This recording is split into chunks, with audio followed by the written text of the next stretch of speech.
আজকে আমরা দেখব প্রথম পর্যায়ক্রমিক মূল্যায়নের গণিতের একটা প্রশ্ন পঞ্চম শ্রেণী, যেখানে পূর্ণমান 20, সময় 40 মিনিট।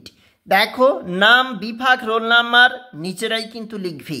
অঙ্কে লেখো 50,505। উত্তরটা দেখবে। কথায় লেখো 32,201। দেখবে। গ্রেটার দেন লেস দেন চিহ্ন বসাও।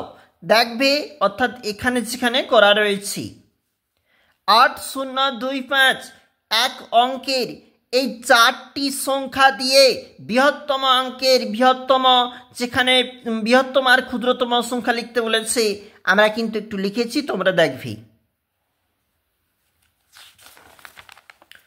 চলে যাচ্ছি 2 নম্বর পেজ। এটা হচ্ছে 2 নম্বর পেজ। দেখো, ঊর্ধ্বক্রমে সাজাও।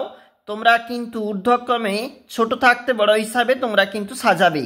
দেখো, এখানে ভুল রয়েছে, তোমরা অবশ্যই তোমরা কিন্তু ঠিক করে লিখবে। 2 নাম্বার রয়েছে ভাগ প্রক্রিয়ার সাহায্যে গসাগু নির্ণয় করো। ভাগ প্রক্রিয়ার সাহায্যে বলেছে, তাহলে 2 নাম্বার রয়েছে এবং এখানে 39 এবং 65 রয়েছে। এরপর দেখো, লসাগু নির্ণয় করো।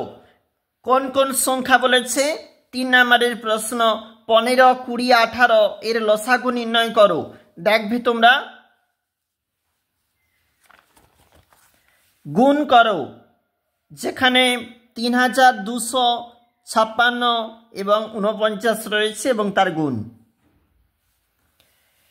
মাদ্রাজ চিপক স্টেডিয়ামে 2টি ক্রিকেট খেলায় প্রথমটিতে 80,669 জন এবং দ্বিতীয়টিতে 82,206 জন দর্শক এসেছিল। 2 ম্যাচে মোট কতজন দর্শক? 3 নাম্বার রয়েছে প্রশ্নের কিন্তু মান।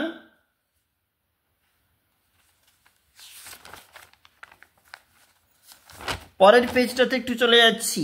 একটি চাকরির পরীক্ষায় 50,125 জন প্রার্থী এসেছেন। একটি ঘরে 25 জন করে প্রার্থীকে বসতে দেওয়া হলো। কতগুলি ঘরে সবাই বসলো? 3 নাম্বার রয়েছে প্রশ্নের মান। আমরা দেখছিলাম পঞ্চম শ্রেণী গণিত থাকতে আরো একটি প্রশ্ন।